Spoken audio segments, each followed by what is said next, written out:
सीतानाथ समारंभां श्रीरामानन्दार्य मध्यमाम् अस्मदाचार्यपर्यन्तां वन्दे गुरुपरम्पराम्।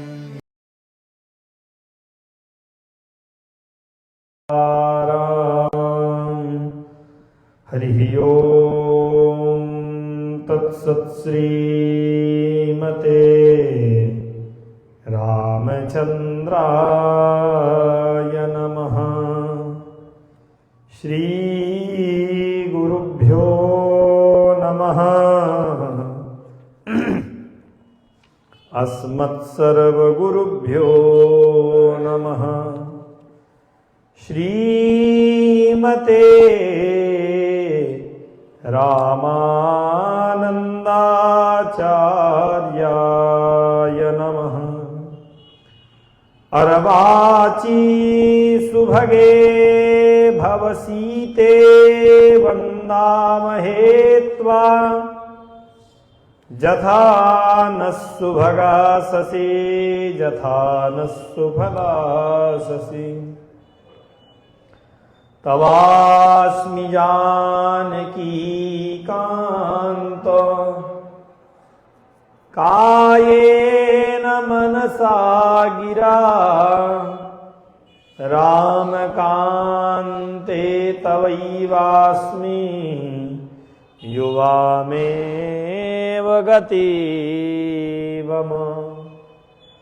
अनवद्य गुणागारं जगद्बीजं जगत्पतिं केशेन्द्राद्यमरैरवन्द्यं श्रियः श्रीपतिमाश्रये। यदङ्घ्रिपङ्केरुहसंश्रयादहं समस्तवेदान्तविमर्शचातुरीं समाप्नवं तं जगदार्तिनाशकम् यतीश्वरं राघवमाश्रये निशम्। कार्पण्यदोषोपहतः स्वभाव पृच्छामि त्वां धर्मसम्मूढचेताः। यच्छ्रेयः स्यान्निश्चितं ब्रूहि तन्मे शिष्यस्तेऽहं साधि मां त्वां प्रपन्नम्। सीतानाथ समारम्भां श्रीरामानन्दार्य मध्यमाम् अस्मदाचार्यपर्यन्तां वन्दे गुरुपरम्पराम्। वाञ्छाकल्पतरुभ्यश्च कृपासिन्धुभ्य एव च पतितानां पावनेभ्यो श्रीवैष्णवेभ्यो नमो नमः। नमो गोभ्यः श्रीमतीभ्यः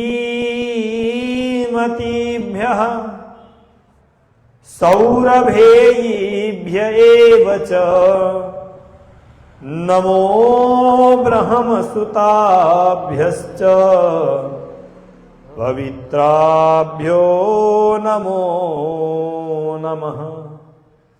श्री सीतारामचंद्र भगवान की, अनंत बलवंत श्री हनुमान जी महाराज की, श्रीमद्भगवद गीता की, योगेश्वर कृष्णचंद्र भगवान की, महर्षि वेदव्यास जी महाराज की, जगद्गुरु स्वामी श्री रामानंदाचार्य भगवान की, समस्त पूर्वाचार्यों की, सब संतन की जय जय श्री सीताराम।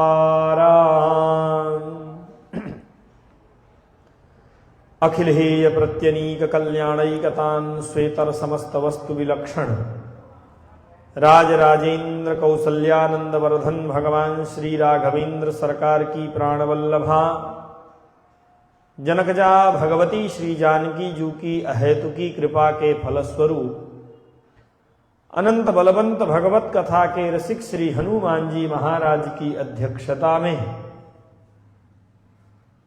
स्वस्वरूप से विमुख हुए जीवों को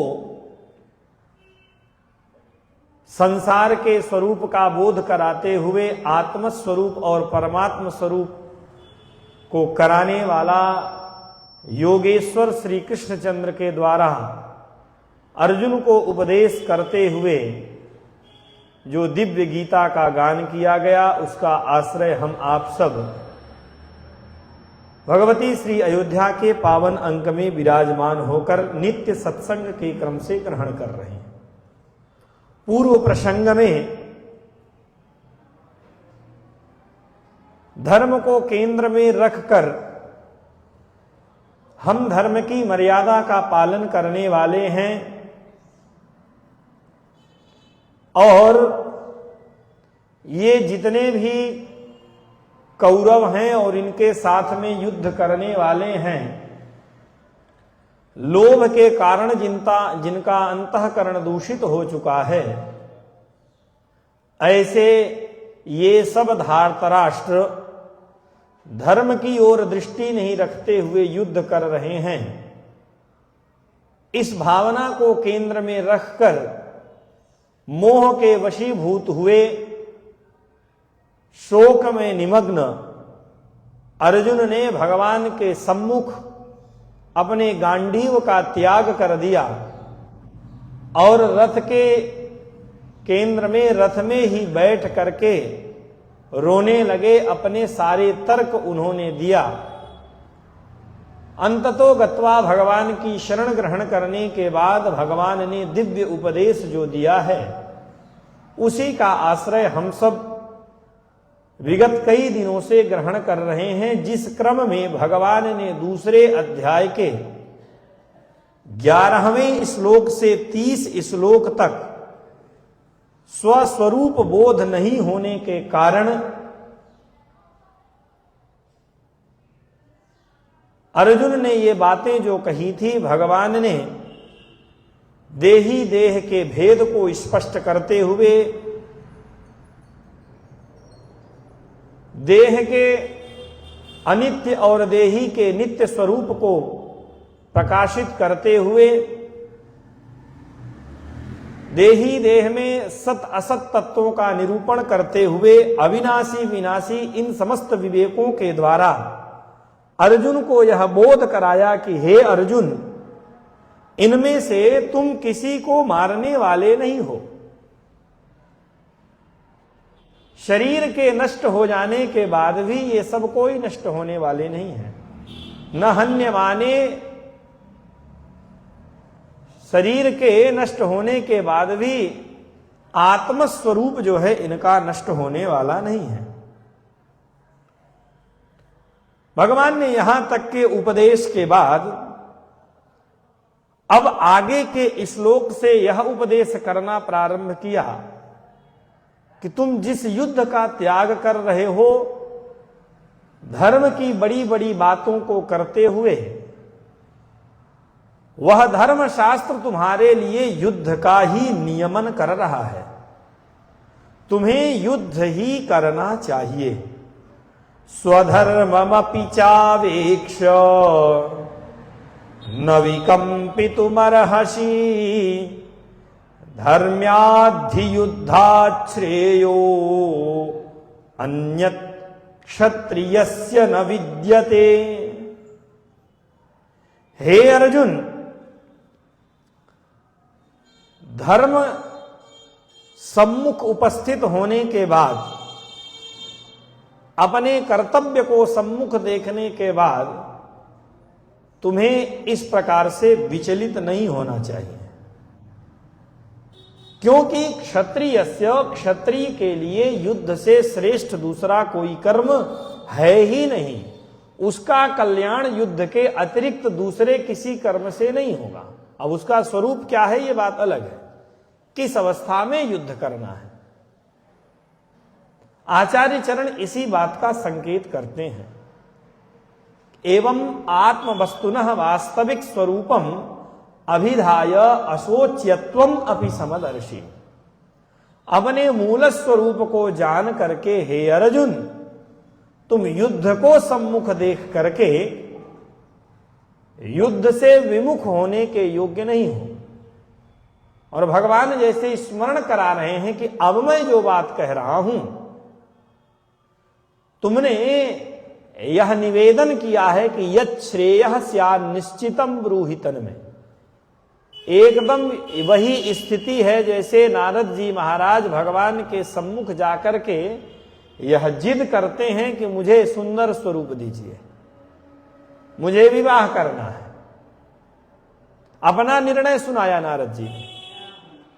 संपूर्ण प्रसंग को यदि समेट करके देखा जाए तो अंतिम में कहते हैं कि जहि विधि नाथ होई हित मोरा। हे भगवान, मैं जो बात कह रहा हूं ये मेरे मन की भावना है, लेकिन मेरा कल्याण जिस किसी भी विधा से हो आप वह कार्य करें। अर्जुन की भी वही स्थिति है, भगवान के सम्मुख रो रहे हैं। भगवान कह रहे हैं युद्ध करो, कहते हैं कि मैं कैसे युद्ध करूं, गुरु जी हैं जिनके पैरों में पुष्प चढ़ा करके पूजन करना चाहिए, जिनके चरणों को धो करके पीना चाहिए, अपने आप को पवित्र करना चाहिए। आप कह रहे हैं कि इनको मारो, मैं नहीं करूंगा युद्ध, स्पष्ट रूप से साफ मना। लेकिन अंततो गत्वा ये बात जरूर कहते कि यत् श्रेयः स्यात् निश्चितम तन में।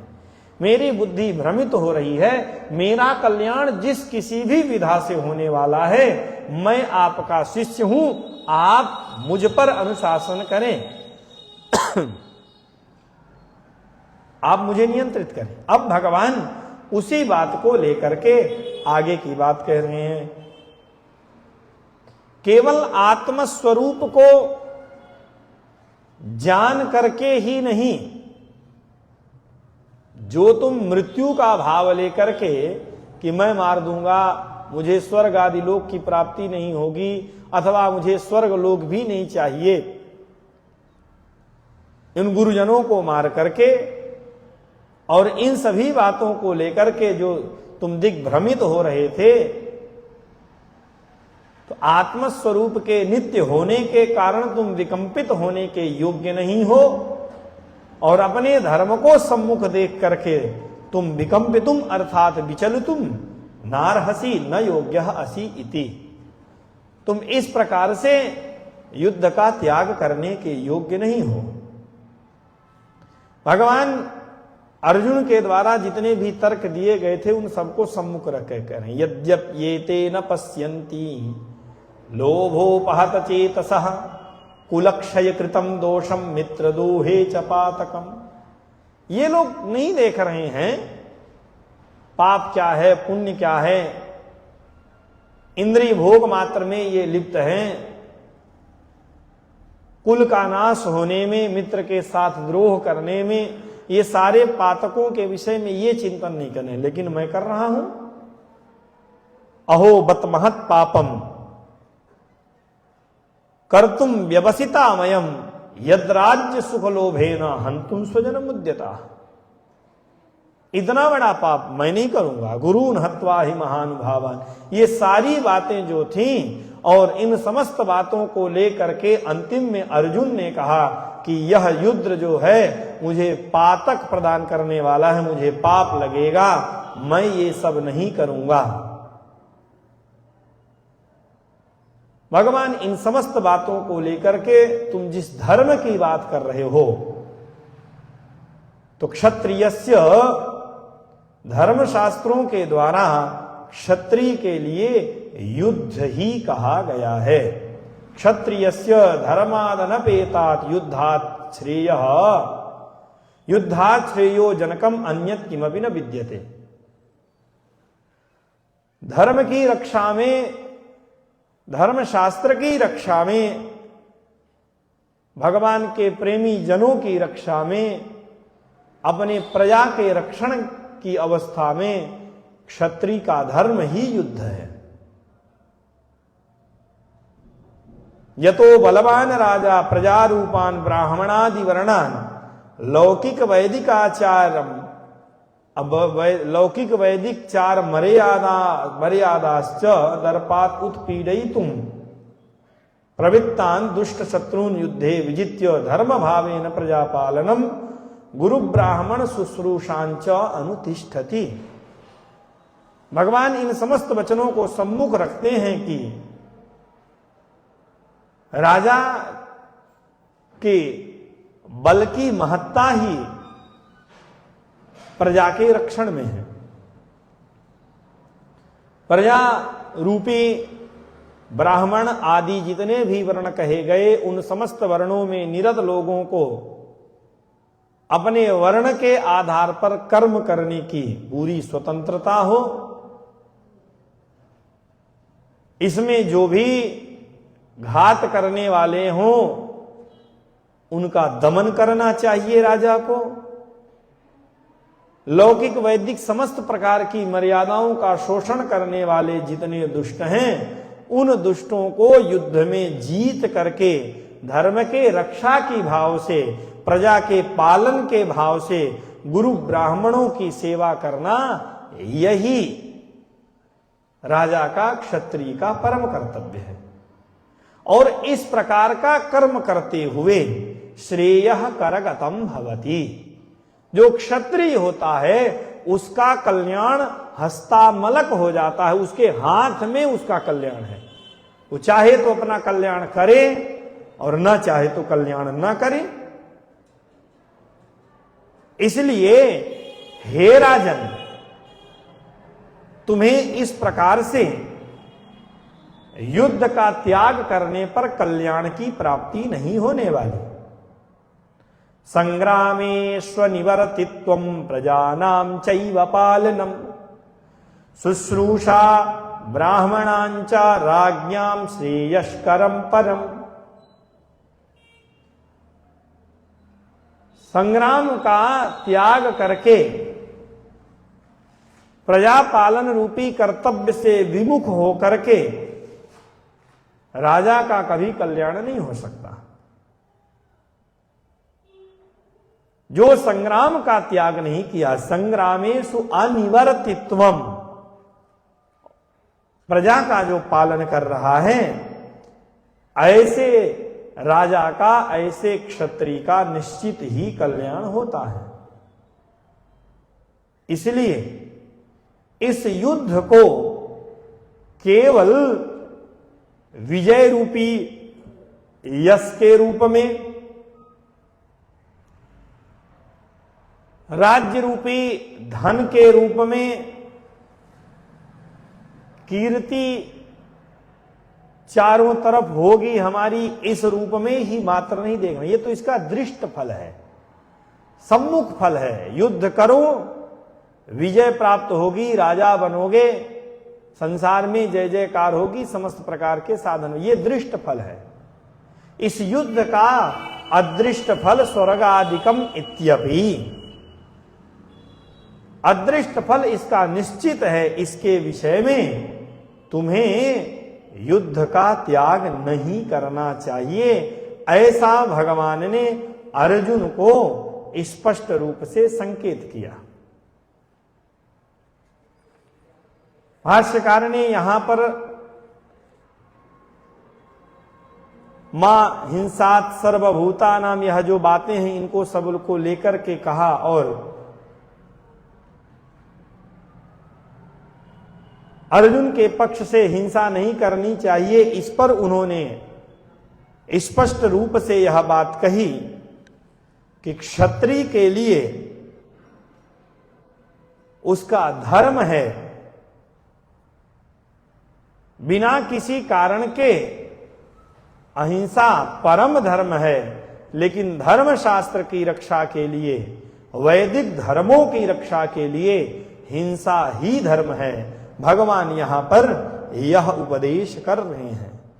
युद्ध में दुष्ट निग्रह के लिए हिंसा जो कही गई वह हिंसा धर्म का स्वरूप है, वह अधर्म नहीं है। जैसे सामान्यतः हिंसा अनर्थ करने वाली होती है, लेकिन नियमन किया जाता है याग आदि कर्मों में, जो हिंसा हो जाए वह अधर्म जनिका नहीं है। उसी प्रकार से क्षत्रिय के लिए युद्ध में होने वाली जो हिंसा है वह हिंसा धर्म का स्वरूप है।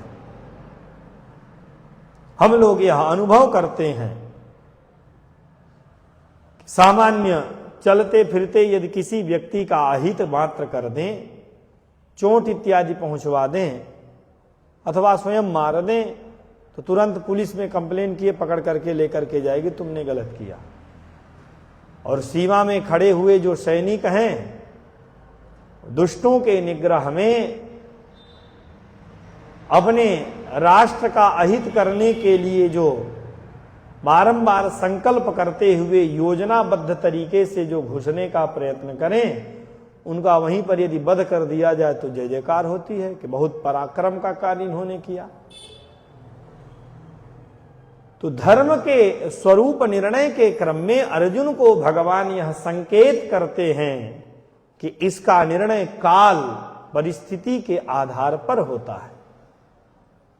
हे अर्जुन, यहां पर जो की हुई हिंसा है वह हिंसा जो है धर्म ही है। और भगवान तो आगे के श्लोक में इस धर्म रूपी हिंसा को और अधिक विलक्षण बता रहे हैं। यदृच्छया चोपपन्नम स्वर्गद्वारमपावृतम सुखिनः क्षत्रियाः पार्थ लभन्ते युद्धमीदृशम्।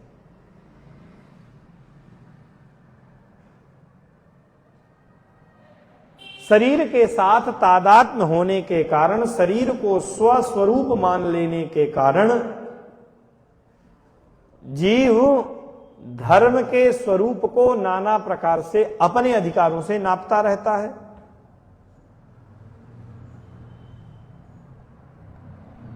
अपने आप में ब्राह्मण का, क्षत्रिय का, वैश्य का, शूद्र का व्यवहार करते हुए वर्णोचित कर्तव्यों का पालन करना उसका स्वधर्म है।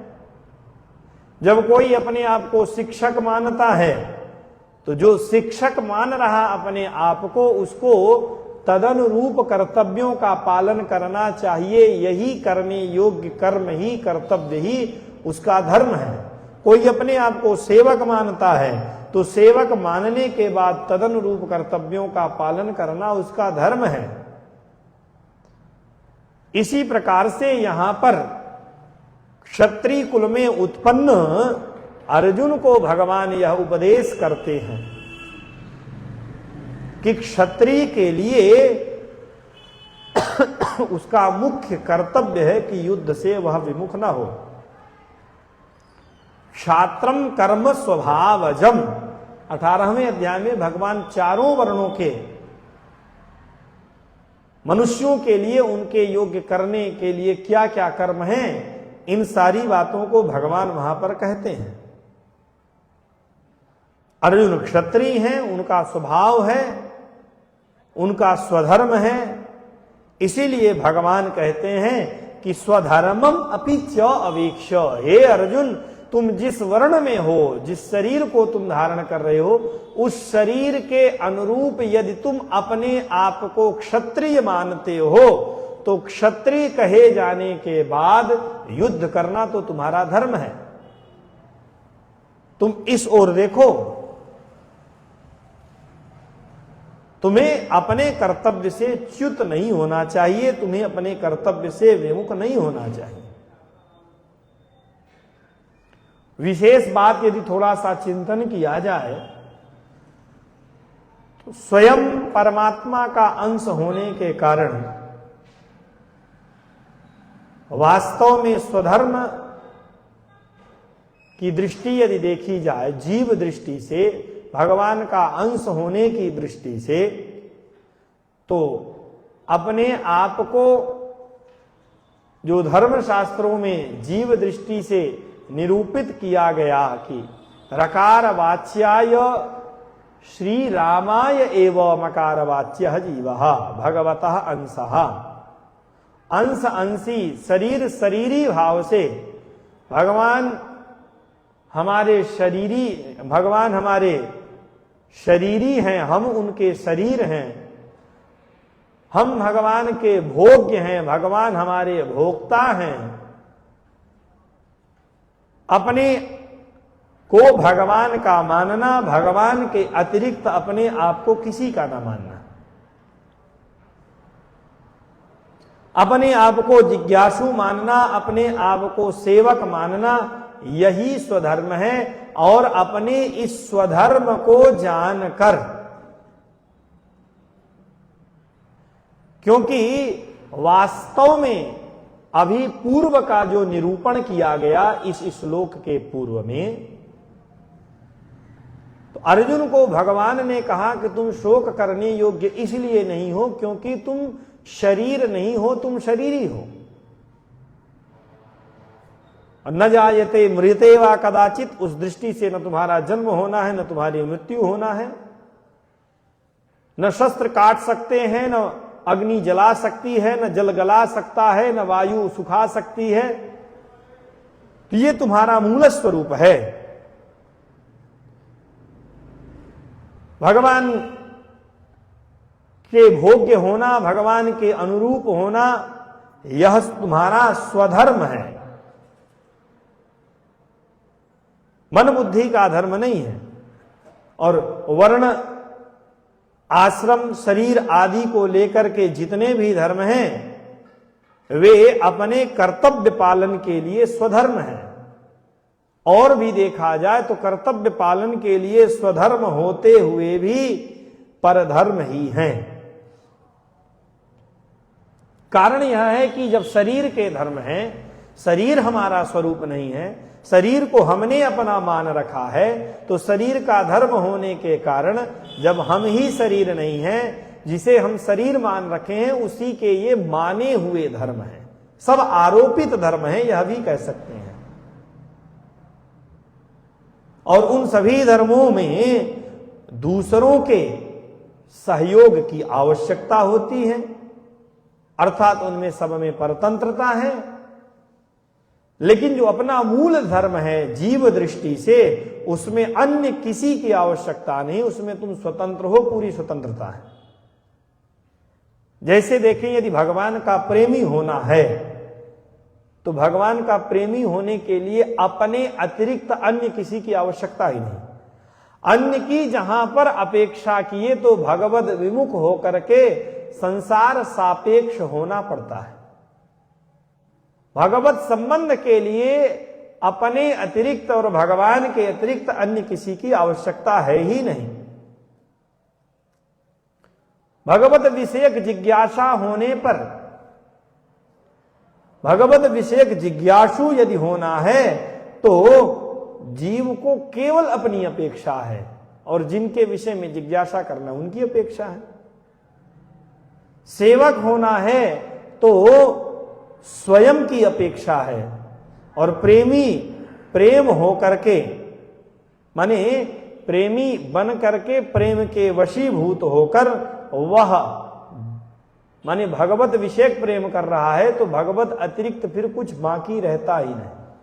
प्रेम गली अति सांकरी यामे दो न समाय, एक रूप होना ही पड़ता है। जब तक दो रूप बना रहेगा तब तक प्रेम अपने मूल रूप में प्रतिष्ठित नहीं हुआ।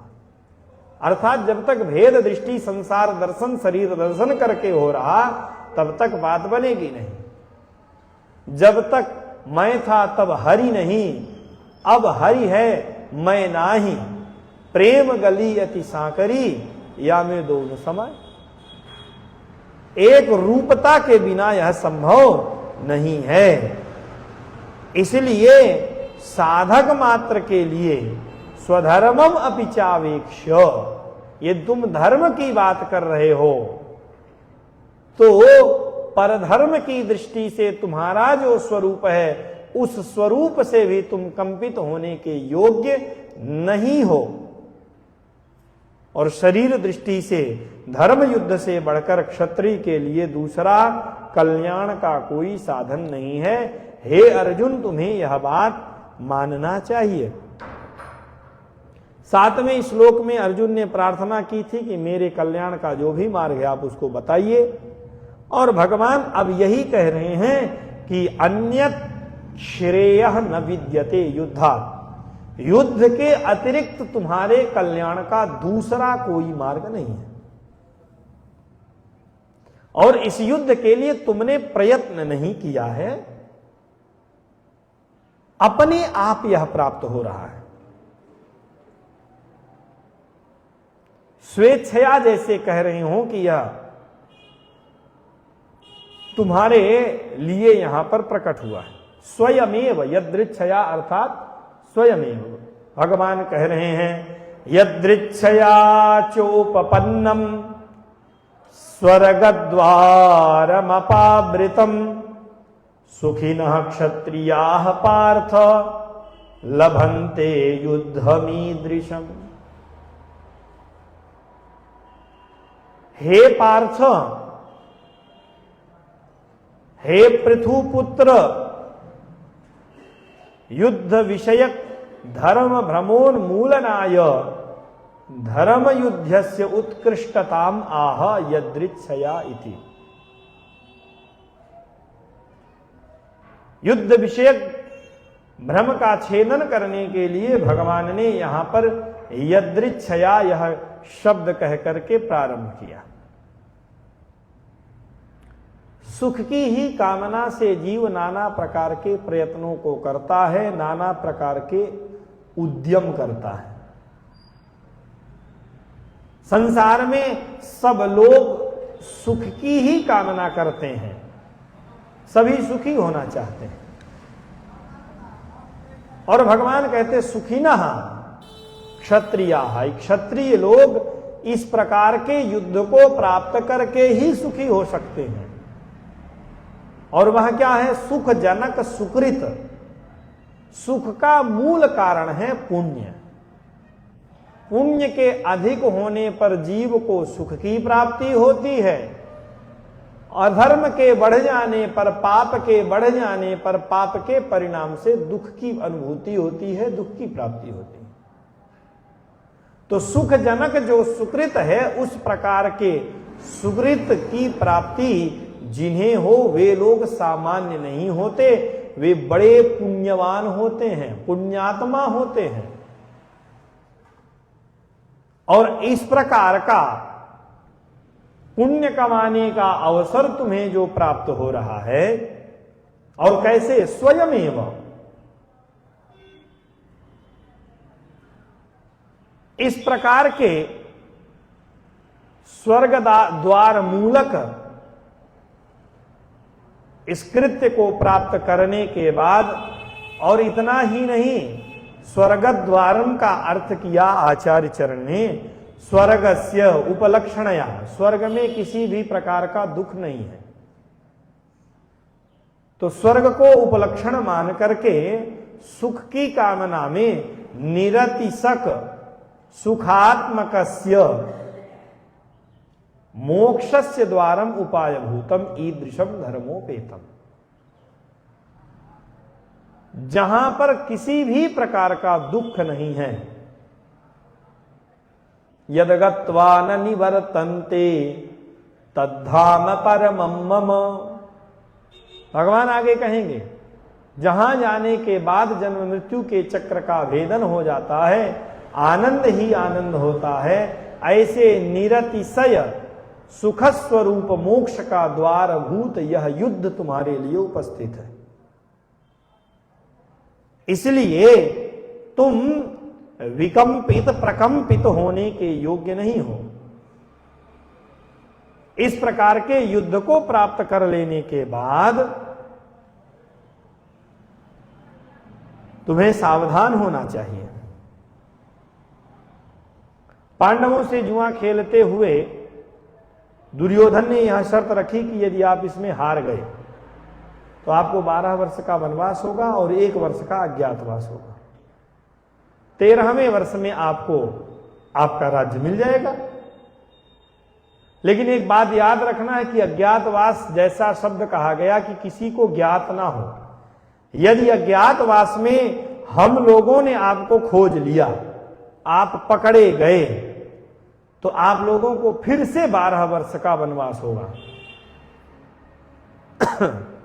इस शर्त के आधार पर हारे हुए पांडवों ने 12 वर्ष का वनवास और 1 वर्ष का अज्ञातवास भोग लिया। राज्य लौट करके वापस मांगे, दुर्योधन ने मना किया, मैं बिना युद्ध के कुछ देने वाला नहीं। संधि का प्रस्ताव रखा गया कि 5 गांव ही दे दो। साफ मना कर दिया कि सुई की नोक के बराबर भूमि भी बिना युद्ध के मिलने वाली नहीं है। तो तुम लोगों ने तो कोई प्रयत्न किया नहीं, भगवान ये कह रहे हैं, अपनी ओर से तो जाकर के लड़ाई किए नहीं। जैसी बातें हुई थी तदनुरूप धर्म के आधार पर तुमने कहा, उन्होंने ही सब तय किया था, तुम लोगों ने तय नहीं किया था। तो अनायास प्राप्त इस धर्म युद्ध में समर्पण पूर्वक युद्ध करते हुए यदि मर गए तो स्वर्ग का द्वार तुम्हारे लिए खुला हुआ है। तुम्हें इसके लिए चिंतित नहीं होना चाहिए। और वास्तव में क्षत्रिय होने की पूर्णता तभी है जब इस प्रकार के धर्म युद्ध का अवसर प्राप्त हो। जिस सुख की बात यहां पर कही गई, भगवान का सुख पद वाच्य तात्पर्य इंद्रिय जन्य सुख से बिल्कुल भी नहीं है। इस प्रकार का सुख का तात्पर्य यहां पर है कि जीव को सबसे अधिक प्रसन्नता की अनुभूति अपने कर्तव्य पालन में होती है। जिस व्यक्ति के लिए जिस कर्तव्य का निर्धारण कर दिया गया है, यदि वह अपने कर्तव्य के प्रति जागृत है, कर्तव्य पालन के बाद प्रशंसा के क्रम में उसे जो आनंद की अनुभूति होती है, उसे संसार के विषय उतना सुख नहीं देते हैं। तो अर्जुन, तुम्हें अपने कर्तव्य पालन में जिस सुख की अनुभूति होने वाली है, वह सुख इन सांसारिक भोगों में नहीं है। सांसारिक सुख की यदि बात करो तो आचार्य चरण कहते हैं कि वो तो पशु पक्षियों को भी प्राप्त होता है। अपनी अपनी इंद्रियों के अनुरूप विषयों का वे सब भोग करते हैं। मनुष्य का सुख वास्तव में यदि कहीं है तो उसके कर्तव्य पालन में है। कर्तव्य पालन से अधिक सुख संसार में कहीं भी नहीं है। इसीलिए जिन्हें अपने कर्तव्य पालन का अवसर प्राप्त हुआ है, वे संसार में सबसे अधिक भाग्यशाली हैं, ऐसा भगवान का कहना है। और मान लो भगवान कह दें कि हम युद्ध नहीं करेंगे तो सुख है नहीं मिलेगा ना, और क्या बिगड़ जाएगा, नहीं चाहिए सुख हमें। भगवान ने कहा इतना ही नहीं होगा, महती विनष्टि, क्या हानि होगी। भगवान कह रहे हैं अथ चेत्त्वमिमं धर्म्यं संग्रामं न करिष्यसि ततः स्वधर्मं कीर्तिं च हित्वा पापमवाप्स्यसि अकीर्तिं चापि भूतानि कथयिष्यन्ति ते व्ययाम् संभावितस्य चाकीर्तिर् मरणादतिरिच्यते भयाद्रणादुपरतं मंस्यन्ते त्वां महारथाः येषाञ्च त्वं बहुमतो भूत्वा यास्यसि लाघवम् अवाच्यवादांश्च बहून् वदिष्यन्ति तवाहिताः निन्दन्तस्तव सामर्थ्यं ततो दुःखतरं नु किम्। 4 श्लोकों में भगवान ने युद्ध से विमुख होने का जो परिणाम है उसके प्रति अर्जुन को सावधान किया कि हे अर्जुन, अथ माने मैंने इतना तुमको समझाया, इसके बाद यदि तुम युद्ध नहीं करोगे, इमं धर्म्यम संग्रामम, यदि तुम इस धर्म युद्ध का त्याग करोगे, युद्ध नहीं करोगे, तो सबसे बड़ी हानि होगी स्वधर्मम कीर्तिम, अपने स्वधर्म के त्याग का महापाप। पूर्वजों के आशीर्वाद से, अपने पुरुषार्थ से तुम्हें जो कीर्ति प्राप्त हुई थी, इस कीर्ति का नाश होगा। तो जो तुम्हारी अभी तक जय जयकार होती थी, और जय जयकार करते हुए केवल तुम्हारा अपना नाम नहीं लिया जाता था, भगवान इसीलिए बारंबार सावधान करते हुए कभी भारत कहते हैं, कभी पांडव कहते हैं, पांडुपुत्र यह संकेत करते हैं, कभी कौंतेय कहते हैं, माने तुम्हारे पूर्वजों की यह जो विमल कीर्ति अभी तक हुई थी उसमें भी दाग लगेगा, उससे तुम्हें पाप होगा। स्वधर्म के त्याग का पाप तुम्हें होने वाला है। इसलिए हे अर्जुन, तुम इस प्रकार से स्वतंत्र नहीं हो, क्षत्रिय होकर के भी धर्म युद्ध का त्याग, युद्ध नहीं करूंगा मैं, स्वधर्म का त्याग करूंगा, इससे तुम्हें कोई सुख तो मिलने वाला नहीं है। विहित कर्म का परित्याग करने से केवल तुम्हें पाप लगेगा, तुम्हारे द्वारा अनर्थ उत्पन्न होगा। संभावित निश्चित है, इसमें कोई संदेह नहीं है। तुम्हारा धर्म है और क्षात्र धर्म का त्याग करना, स्वधर्मे निधनम श्रेयः परधर्मो भयावह, स्वधर्म त्याग का तुम्हें पाप लगने वाला है और कीर्ति का विनाश होगा। जो तुम्हारे सम्मुख कर्तव्य है, अपने आप धर्म रूपी यह जो युद्ध कर्तव्य है, इसका त्याग करके तुम करोगे क्या? अपने धर्म का त्याग करने पर परधर्म को स्वीकार करोगे? कुछ न कुछ तो करोगे। परधर्म माने जो तुमने कहा था कि मैं भिक्षा मांग करके जीऊंगा, तुम्हारा धर्म नहीं है ये ब्राह्मण धर्म है। भिक्षा मांगने का अधिकार क्षत्रिय को नहीं है।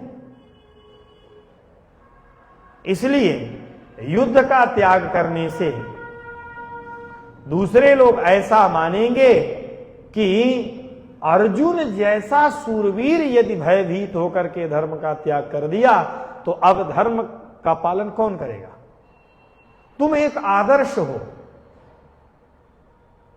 तुम्हारे जैसा सूरवीर यदि धर्म की रक्षा में अपने आप को आहूत करता है तो तुम्हें देख करके 4 लोगों के हृदय में प्रेरणा होगी। और तुम्हारे जैसा सूरवीर यदि धर्म युद्ध का त्याग केवल भयभीत होकर के छोड़ देगा, युद्ध के परिणाम से भयभीत होकर के, शोक मोह के कारण भयभीत होकर के, तो तुम्हारे इस मार्ग का अनुसरण जो भी लोग करेंगे उसका भी पाप तुमको ही लगने वाला है। तुम्हारी कीर्ति का नाश होगा। और हे अर्जुन, यह जान लो, अकीर्तिम चापि भूतानि कथयिष्यन्ति ते व्ययाम संभावितस्य चाकीर्ति मरणादतिरिच्यते।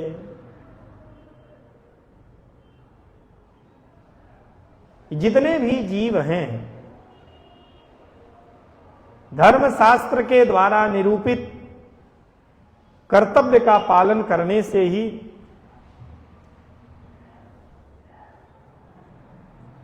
सुख की संभावना वेदों द्वारा जो प्रतिपादित कही गई है, धर्म मार्गों का अनुसरण करते हैं गुरुजनों की बातों को मान करके। अब यदि धर्मशास्त्र जो विहित युद्ध है उसको नहीं तुम करोगे तो पारलौकिक सुख दुख की बात तो बहुत दूर की है, तुम्हें यहीं पर नाना प्रकार के दुखों की प्राप्ति होगी। सभी लोग तुम्हारे इस कृत्य का निरंतर गान करेंगे। भूतानि कथयिष्यन्ति, सदा रहने वाली तुम्हारी, कभी नष्ट नहीं होने वाली अव्ययाम कीर्तिम भूतानि कथयिष्यन्ति कदा सर्वदा अकीर्तिम। अपमानजनक ये बातें सदा ये लोग कहेंगे जो भी लोग हैं। और जान लो, एक सम्मानित व्यक्ति के लिए अपमानजनक बातों को सुनना मृत्यु से भी अधिक कष्ट देने वाला होता है, मृत्यु से भी अधिक दुखदायी होता है। मरणात् अतिरिच्यते, मृत्यु से भी अधिक कष्ट देने वाला है। मनुष्य, देवता, यक्ष, राक्षस, जिन प्राणियों का तुम्हारे साथ कोई संबंध नहीं है, जिनके साथ तुम्हारी कोई मित्रता नहीं है, जिनके साथ तुम्हारी कोई शत्रुता नहीं है, ऐसे साधारण लोग भी, भूतानि माने हर एक जीव जो भी बोलने लायक है, आज तक जो तुम्हारे शौर्य की प्रशंसा करते थे, क्षात्र धर्म से विमुख हुआ यह अर्जुन है। ऐसी सूरवीरता का क्या प्रयोजन, ऐसे बल का क्या करें? तुम्हारी कायरता का ही बारंबार लोग गान करेंगे। जो तुम्हारे पौरुष को नहीं जानते थे वो लोग भी तुम्हारे कायरता को जान जाएंगे। तात्पर्य यह है कि स्वर्ग, मृत्यु और पाताल लोक में भी जिसकी धाक जमी हुई थी, अभी तक सब धरी की धरी रह जाएगी। अव्ययाम का तात्पर्य यह है कि श्रेष्ठता को लेकर के जितना अधिक जो व्यक्ति प्रसिद्ध होता है, उसकी कीर्ति और अपकीर्ति भी उतनी अधिक होती है। भाई, अपमान किसका होगा? जिसका सम्मान हो उसी का ना अपमान होगा। जिसका कोई सम्मान ही नहीं है उसका अपमान क्या होगा? और जैसे यह कीर्ति जन जन तक व्याप्त होती है, वैसे उसकी अपकीर्ति माने उसका अपमान भी जन जन तक व्याप्त होगा और उतने ही अधिक समय तक स्थायी रहेगा। लोग कह दिए भूल गए, ऐसा होने वाला नहीं है। साधारण प्राणियों द्वारा अर्जुन की निंदा की बात के बाद भगवान ने अब यहां पर विशेष बात कही। स्वधर्मम कीर्तिम च हित्वा पापम अवाप्स्यसि, इस बात को तो भगवान ने कहा। अकीर्तिम चापि भूतानि, यह बात तो कही। विशेष बात जो भगवान कह रहे हैं कि संसार की दृष्टि में जिसको लोग बड़ी ऊंची दृष्टि से देखते हैं, ऐसे पुरुष की जब अपकीर्ति होती है तो वह उसके लिए मृत्यु से भी अधिक भयंकर होती है। हम लोग भी इस बात का अनुभव कर सकते हैं। एक सामान्य व्यक्ति के द्वारा जब कोई दुष्कृत्य किया जाए तो लोगों की नजर उतनी नहीं पड़ती है, लेकिन जिन्हें आदर्श माना जाता है, जिन्हें समाज का संरक्षक माना जाता है, ऐसे समाज के संरक्षक लोग, धर्मोपदेष्टा लोग जब किसी कुकृत्य में पकड़े जाएं, समाज की दृष्टि में आए, तो पूरा समाज उस पर थू थू करता है। अभी तक जिन्हें कोई मतलब नहीं था वे भी उपेक्षित भाव से देखते हैं। जिन्हें धर्म अधर्म से कोई मतलब नहीं, वे भी चार प्रकार की बातें कह करके उसकी उपेक्षा करते हुए देखते हैं। इसलिए हे अर्जुन, जो श्रेष्ठ है, अब तुम धनुर्धरों की श्रेणी में सर्वश्रेष्ठ हो, तुम क्षत्रिय हो, तुम्हारा धर्म युद्ध है, युद्ध कला में तुम अत्यंत निपुण हो, युद्ध कला में तुमने कई लोगों को पराजित किया है, भगवान शंकर को युद्ध में संतुष्ट किया है, कर्ण को तुमने युद्ध में संतुष्ट किया, जितने भी धनुर्धर हैं उन सबको संतुष्ट करके तुमने बड़ा यश कमाया है। अब यह जो तुम्हें युद्ध का त्याग करने से अपकीर्ति प्राप्त होगी, यह मृत्यु से अधिक दुख देने वाली। कारण यह है कि मृत्यु का जो कष्ट होता है वह एक बार होता है। आदमी रोजे थोड़ी मरता है, बार बार थोड़ी मरता है। भले मरने से रोज डरे, लेकिन मरता एक ही बार है। एक बार मरा, कष्ट खत्म, दूसरा शरीर पा लिया। मृत्यु अवश्यम भावी है, ये कोई अपराध तो नहीं है, मृत्यु निश्चित होना है। लेकिन जो अपकीर्ति होगी, उस अपकीर्ति का जो दंश है रोज झेलना पड़ेगा, बारंबार झेलना पड़ेगा। सभी बातों का तात्पर्य यह है कि लोगों में श्रेष्ठ माना जाने वाला पुरुष, जिसे सभी लोग श्रेष्ठ कहते हैं, अगर अपने स्वधर्म से वह च्युत हो जाए, अपने कर्तव्य पालन का त्याग कर दे, तो उसकी बड़ी भारी बेइज्जती होती है, उसका बड़ा भारी अपयश होता है। और तुमने यदि युद्ध का त्याग किया, जितने भी महारथी लोग हैं वे लोग तुम्हें भय के कारण युद्ध से भागा हुआ मानेंगे। भयात रणात उपरतम मंस्यन्ते। तुम हो महारथी,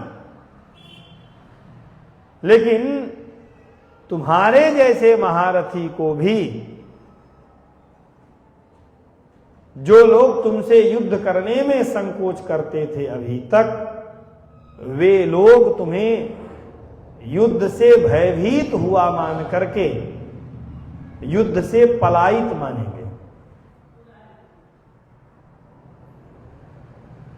यदि अर्जुन कहें कि स्वजन स्नेह कारुण्याभ्याम युद्धान निवृत्तस्य सूरस्य मम अकीर्ति कथम स्यात्।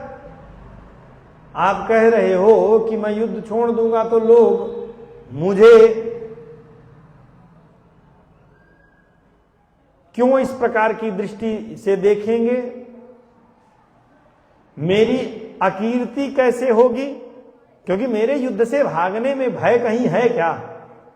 स्वजन स्नेह कारुणाभ्याम, मैं अपने लोगों में करुणा और स्नेह के कारण ही युद्ध का त्याग कर रहा हूं। हे ठाकुर जी, आप इस बात को समझ रहे हैं, आप इसको जानते हैं, आप तो जानते ही हैं, मेरे युद्ध से अलग होने का कारण स्नेह और करुणा है। भगवान ने कहा कि तुम्हारे मान लेने से थोड़ी बात हो जाएगी, बन जाएगी, हमारे मान लेने से होगी। हम सब लोगों को बहुत सारे कार्य ऐसे करने पड़ते हैं बिना अपनी इच्छा के कि समाज उसका निर्धारण कैसे करेगा, समाज की मान्यता क्या है, लोक की मान्यता क्या है। इसीलिए तो नीतिकारों ने कहा कि यद्यपि सत्यम लोक विरुद्धम ना करणीयम ना चरणीयम। बहुत सत्य है, यथार्थ है, लेकिन लोक दृष्टि में, लोक की दृष्टि में उचित नहीं है, तो न उसे कहना चाहिए, न उसको अपने आचरण में उतारना चाहिए। भगवान वही कह रहे हैं कि जितने युद्ध में सम्मुख महारथी खड़े हैं, ये दुर्योधन आदि जो तुम्हारे सम्मुख युद्ध के लिए खड़े हैं, इन लोगों का तो कहना यही होगा कि तुमने युद्ध से भयभीत होकर के इस युद्ध का त्याग कर दिया है। और ये एक तो होंगे नहीं, बहुत सारे होंगे, जिस प्रकार कहेंगे उसी प्रकार की बात स्वीकार की जाएगी। तुम ऐसा समझते हो, भगवान यदि कहें, भगवान संभवतः आचार्य चरणों के भाव में यदि भगवान अर्जुन की बात सुन के अर्जुन के पक्ष से कहेंगे, तुम्हें लगता है कि मैं धर्म मार्ग में चल रहा हूं, मैं अपना कल्याण करने के लिए युद्ध से मैं उपरत हुआ हूं, और यदि ऐसी बात होती, युद्ध को तुम पाप यदि समझते तो युद्ध करते ही नहीं। आज तक तुमने जितने भी युद्ध किए उनमें तुम्हारी प्रवृत्ति नहीं होती, तुम इस युद्ध में भी नहीं आते। तुमको ऐसा लगता, क्योंकि तुम्हें पहले से पता था कि दुर्योधन से युद्ध करना है। दुर्योधन के पक्ष से भीष्म पितामह हैं, गुरुदेव द्रोणाचार्य हैं, कृपाचार्य हैं, मामा शकुनी हैं, शल्यादि हैं, ये सब लोग हैं, पहले से पता था।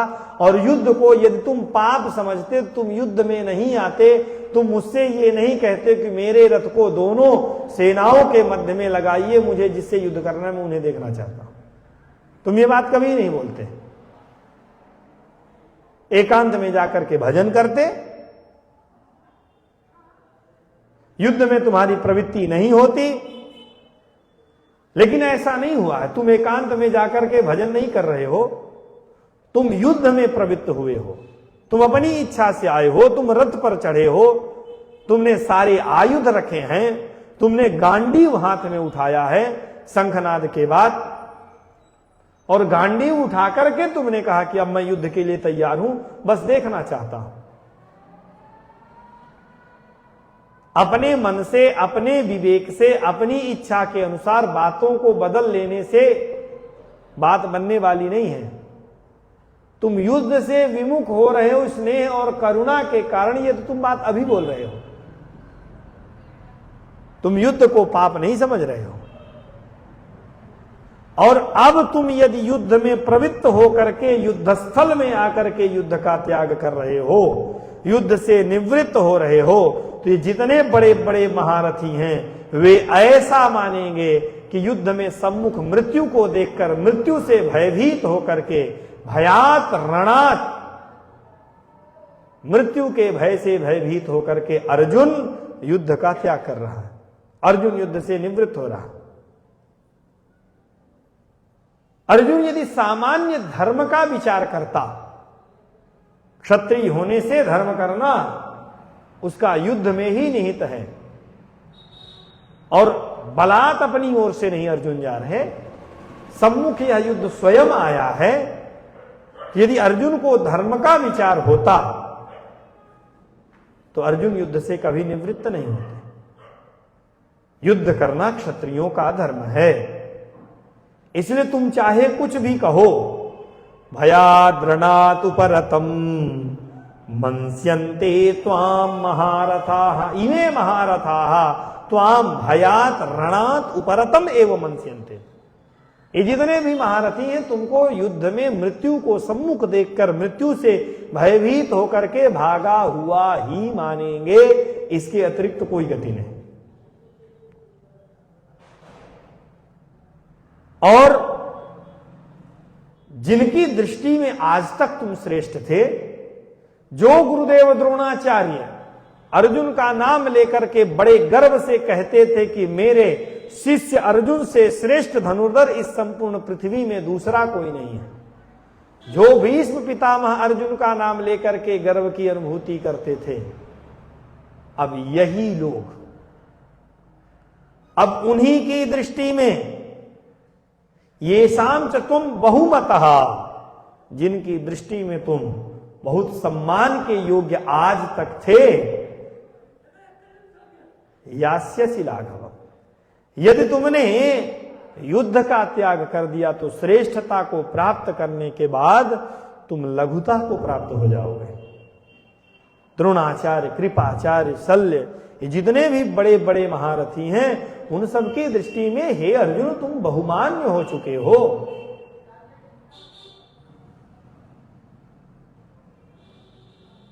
इन महारथियों की दृष्टि में बहुमान होने के बाद इस प्रकार से लघुता को प्राप्त करना यह ठीक नहीं है। उनके मन में यह विश्वास है कि पांडवों ने भले ही इतना एकत्रित कर लिया, भगवान है लेकिन भगवान कोई अस्त्र शस्त्र उठाएंगे नहीं, संकल्प है, तो पूरे पांडवों में कोई भी यदि सूरवीर है जो युद्ध की दशा को बदल सकता है तो एकमात्र सूरवीर अर्जुन है। ये दुर्योधन आदि भी स्वीकार करते हैं। वे सब जानते हैं कि मनुष्यों की बात छोड़ो, अर्जुन अनेकों दैत्यों से, देवताओं से, गंधर्वों से युद्ध करने का सामर्थ्य रखते हैं, और इसके पहले उन्होंने दैत्यों को पराजित किया है, देवताओं को, गंधर्वों को पराजित किया है। अब सम्मुख युद्ध को देख करके, शंखनाद होने के बाद यदि तुम युद्ध का त्याग कर रहे हो तो इन सामान्य मनुष्यों की बात छोड़ दो, जिस विषय के विशेषज्ञ हो तुम, इस विषय को मानने जानने वाले लोगों की दृष्टि में, इन महारथियों की दृष्टि में तुम गिर जाओगे। लघुता को प्राप्त होगे माने इनकी नजरों से गिर जाओगे। और ये सब लोग तुम्हारी निंदा करेंगे। अवाच्य वादांश्च बहून् वदिष्यन्ति निन्दन्ति तवाहिताः निन्दन्तस्तव सामर्थ्यं ततो दुःखतरं नु किम्। हे अर्जुन,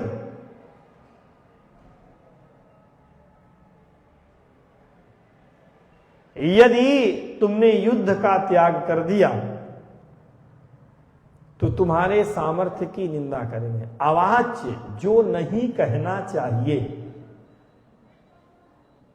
ऐसे शब्द जिनकी तुमने कल्पना नहीं की होगी, ऐसे अवाच्य वचनों को ये एक बार नहीं बारंबार कहेंगे और निंदस तब सामर्थ्यम, तुम्हारे सामर्थ्य की निंदा करेंगे। अब बताओ, इससे बड़ा कोई दुख हो सकता है?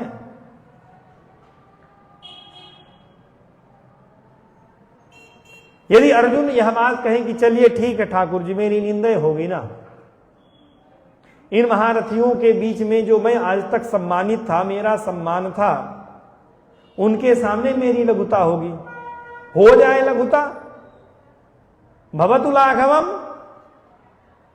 तथापि तज्जन्ये शोधियसि दुखे नकापि में चिंतये तत् आह।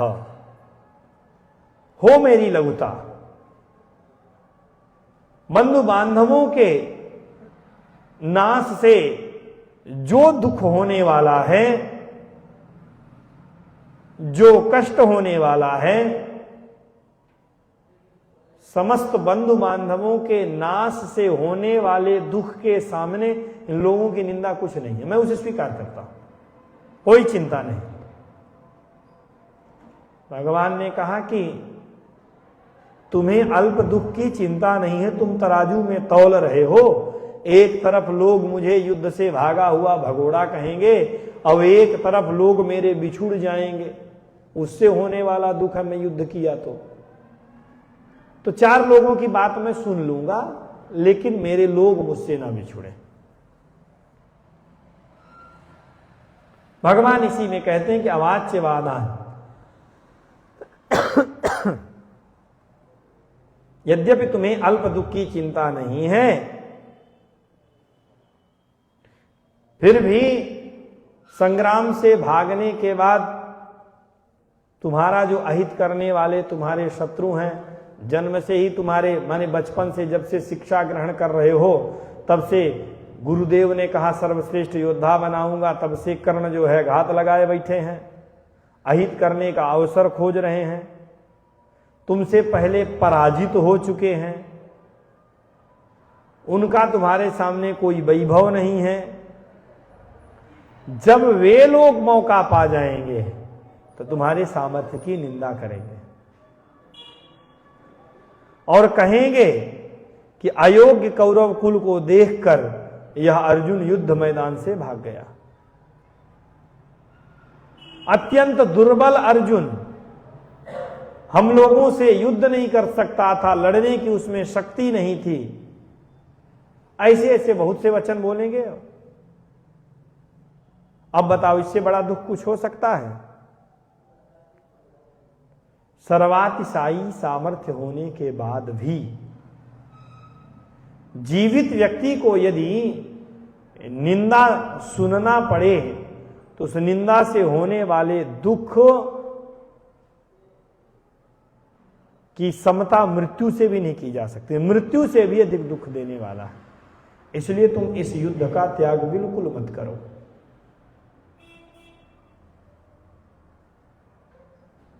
अहित नाम माने अहित शब्द का तात्पर्य है शत्रु। जो हित न करे, अहित करे तो अहित सदा सर्वदा शत्रु ही करता है, मित्र तो कभी अहित नहीं कर सकता। इसलिए अहित शब्द का एक अर्थ है शत्रु। और ये जितने भी हैं, दुशासन, दुर्योधन, कर्ण, तुम्हारी ओर से भले बैर का भाव न रखा जाए, अपनी ओर से ये अहित भाव रखते हैं, शत्रु भाव रखते हैं, तुम्हारे सामर्थ्य को जानते हैं। वे बहुत सी बातें कहेंगे और उन वचनों को कैसे सहन करोगे तुम? अभी तो तुमने कह दिया लेकिन क्या तुम इन वचनों को सुन पाओगे?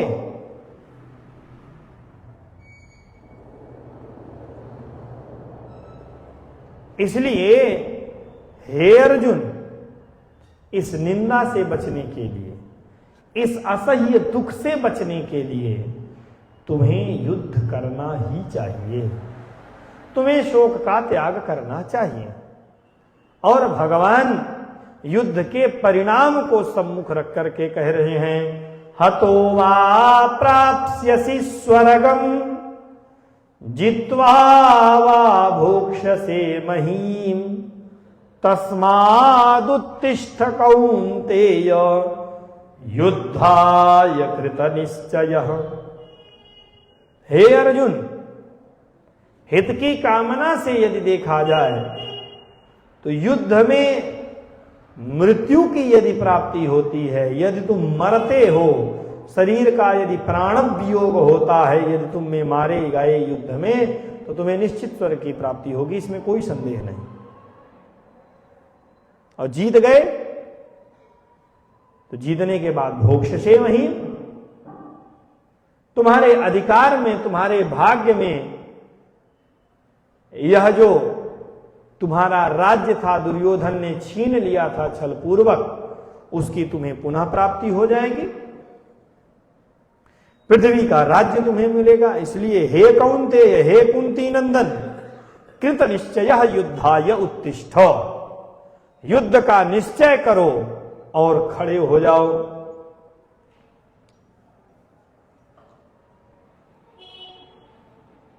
भगवान इसी अध्याय के 6वें श्लोक में अर्जुन को सावधान करते हुए स्पष्ट रूप से यह बात कहते हैं कि हे अर्जुन, तुम्हें युद्ध ही करना चाहिए। तुम युद्ध का त्याग करने के योग्य बिल्कुल भी नहीं हो।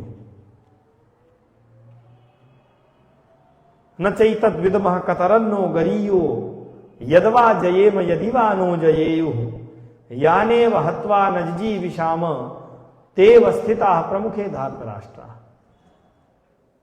जिनको मार करके मैं युद्ध में जीवित रहने की कामना नहीं करता हूं, न जी विषाम, वे युद्ध में सम्मुख खड़े हैं। और भगवान ने अर्जुन को स्पष्ट यह बात कही कि क्लैब्यम मास्मगमः पार्थ क्षुद्रम हृदय दौर्बल्यम त्वक्तोत्तिष्ठ परंतप। इन सब का त्याग करो और उत्तिष्ठ माने खड़े हो जाओ, युद्ध करो। मैं यानी जिनको हत्या करके मैं जीवित नहीं रहना चाहता हूं, भगवान कह रहे हैं कि अब युद्ध करो।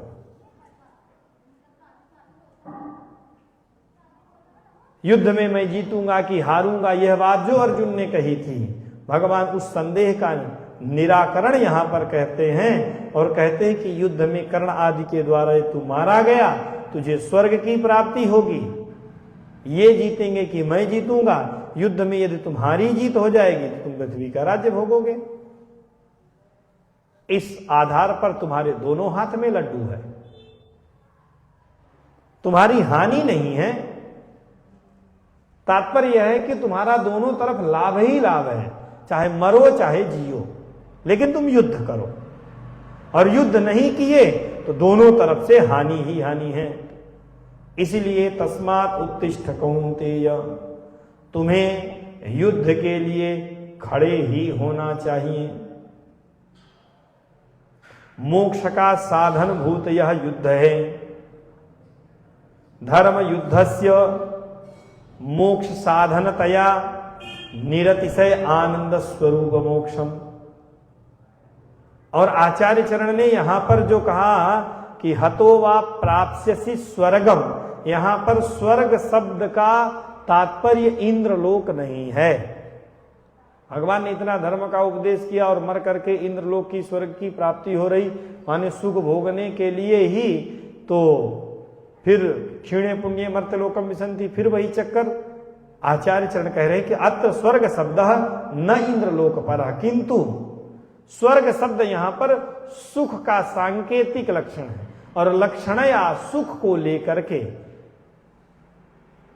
जहद अजहद लक्षणया, कुछ अंश का त्याग करके कुछ अंश को लेकर के, केवल इंद्रलोक परक नहीं है, सुख के असीम केंद्र के रूप में निरतिशय आनंद, निरतिशय सुख का स्वरूप जो परम निःश्रेयस अमृतत्व का, परमानंद का जो केंद्र है, भगवत लोक है, भगवत धाम है, भगवत प्राप्ति है, मोक्ष है, इसको प्राप्त करोगे।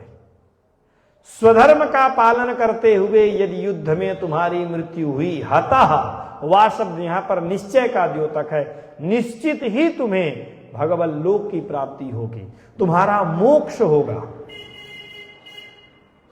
और जीत गए तो जीतने के बाद तुम्हें जित्वा वा पराजित्वा तो महीम वसुंधराम निष्कंटकम मही राज्यम इत्यर्थ। मोक्ष से इस अखिल भुवन का, इस संपूर्ण भूमंडल का निष्कंटक राज्य तुम्हें प्राप्त होगा, तुम इसे भोगोगे। इसलिए उभयथा श्रेय, दोनों तरफ से तुम्हें लाभ ही लाभ है। इसलिए हे अर्जुन, हे कुंती पुत्र, कृतः निश्चय येन सकृत निश्चय, भगवान ने अपनी ओर से ही कह दिया कि तुम कृत निश्चय हो जाओ, फालतू की बात इधर उधर नहीं, कोई संदेह नहीं, कृत निश्चय हो जाओ, सारे संदेह छोड़ दो। याने वहत्वा जिजी विषाम, मैं जीतूंगा कि ये जीतेंगे,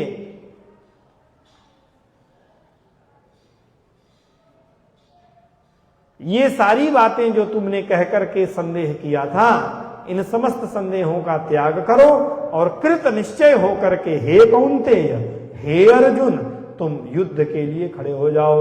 युद्धाय योद्धुम, दोनों तरफ से तुम्हारा लाभ ही लाभ है, इसलिए उत्तिष्ठ तत्परो भव, तुम सावधान हो जाओ और युद्ध में लग जाओ। यही तुम्हारे जीवन की सार्थकता है। संकेत में यदि देखें तो अर्जुन को निमित्त मान करके भगवान ने हम सबको शिक्षा दी। अर्जुन का युद्ध नहीं करने का निश्चय था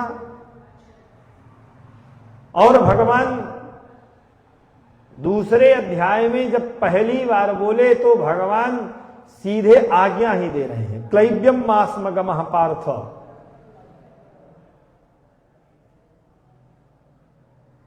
तुम इस प्रकार की कायरता का त्याग करो। हृदय दौर्बल्यम त्यक्त्वा, हृदय की इस क्षुद्रता का त्याग करके तुम युद्ध करो, भगवान ने आज्ञा दी। अर्जुन के मन में संदेह हुआ, युद्ध करें कि न करें, और भगवान बारंबार कह रहे हैं कि नहीं, तुम संदेह का त्याग करो, कृत निश्चय युद्ध को करो। धर्मशास्त्र के रूप में भगवान आज्ञा करते हैं, गुरुजनों के रूप में भगवान आज्ञा करते हैं। जब जीव संसार में सुख दुख रूपी थपेड़ों को बारंबार खाता है, शास्त्रों का आश्रय ग्रहण करता है, गुरुजनों का आश्रय ग्रहण करता है, तो भगवान जैसे सीधे आज्ञा किए वैसे गुरुजन भी सीधे आज्ञा करते हैं कि तुम ये कर्म करो। लेकिन संसार की वासना, संसार के संबंध, इन संबंधों के कारण, वासनाओं के कारण अर्जुन की भांति जीव बारंबार संदेह करता है, मैं करूं कि ना करूं, युद्ध करना चाहिए कि नहीं करना चाहिए, अपनी बुद्धि का प्रयोग करता है। और गुरुजनों का आश्रय ग्रहण करते रहने से, शास्त्रों का आश्रय ग्रहण करते रहने से, ये शास्त्र और गुरुजन हमें बारंबार आदेश देते हैं, संदेह का त्याग करो, यही करो, भले तुम्हारे मन में कोई विचार उठ रहा हो। तुम्हें लगता है, तुम्हारा लगना कोई मायने नहीं रखता, तुम्हारा कर्तव्य है। और संभवतः इस संपूर्ण प्रसंग को समेट करके यदि देखें तो भगवान का आशय जो है, भगवान की यह जो भगवान की ये जो शिक्षा है वह यह है कि मनुष्य को किसी भी अवस्था में अपने कर्तव्य का त्याग नहीं करना चाहिए। धर्मशास्त्रों ने जिस अवस्था के लिए जिन जिन कर्तव्यों की आज्ञा की है, उसे उस कर्तव्य का त्याग बिल्कुल नहीं करना चाहिए। किसी भी परिस्थिति में उत्साह पूर्वक पूरी तत्परता के साथ अपने कर्तव्य का पालन प्रत्येक मनुष्य को करना ही चाहिए। और कर्तव्य पालन में ही मनुष्य की मनुष्यता है। क्षत्रिय के रूप में क्षात्र धर्म का त्याग नहीं कर सकता, ब्राह्मण के रूप में उसके लिए कर्म किए जाने योग्य कर्म, अध्ययन, अध्यापन, यजन, याजन, दान, प्रतिग्रह, यदि इनका त्याग करता है तो उसके अनंतर कर्तव्यच्युत माना जाएगा। और भगवान ने किस प्रकार से इन सब को करोगे इसका संकेत आगे के श्लोक में किया। सुख दुखे समे कृत्वा लाभा लाभौ जया जयौ ततो युद्धाय युज्यस्व नैवं पापमवाप्स्यसि। जय पराजय, लाभ हानि, सुख दुख, इन सबको एक दृष्टि में देखो, फिर युद्ध में लग जाओ। और ये एक दृष्टि में कब आएगा? सारी बात कर्तव्य मात्र पालन की दृष्टि से। जय है, पराजय है, इससे कोई मतलब नहीं। हानि है, लाभ है, इससे कोई मतलब नहीं। इससे सुख की प्राप्ति होगी, दुख की प्राप्ति, सबको एक किनारे रखो। केवल मेरा कर्तव्य है। यदि इस भाव से तुमने युद्ध किया तो किसी के मरने से, किसी के जीने से तुम्हें किसी भी प्रकार का कोई पाप लगने वाला नहीं है। ऐसा भगवान ने संकेत रूप में यह सारी बातें कही। अब